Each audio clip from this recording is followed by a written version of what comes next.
বন্ধু, অনেক তো মাছ মাংস খাওয়া হয়েছে। আজকে মুগের ডালের রেসিপি করে দেখাবো। তা আমি এখানে 150 গ্রাম মুগের ডাল নিয়েছি। কড়ার মধ্যে আমি ভেজে নেবো ধনে জিরে রাঁধুনি ভেজে নেবো।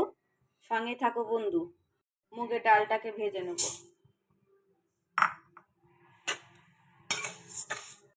কড়াই তেল দিলাম, তেলটা আমার গরম হয়ে গেলে আমি এই ফুলকপি গাজর এগুলো ভেজে নেব। দিয়ে দেবো হলুদ নুন দিয়ে আমি একটু ভেজে নেব।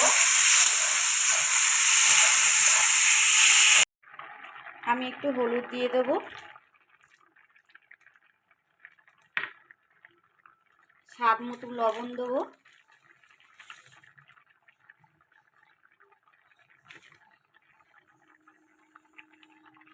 ডালটা আমার সেদ্ধ হয়ে গেছে, এবার আমি একটু গরম জল দেবো এতে।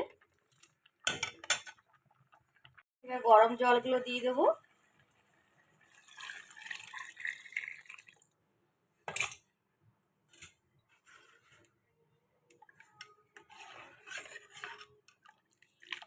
আমি একখানা টমেটো কেটে রেখেছিলাম, দিয়ে দিলাম।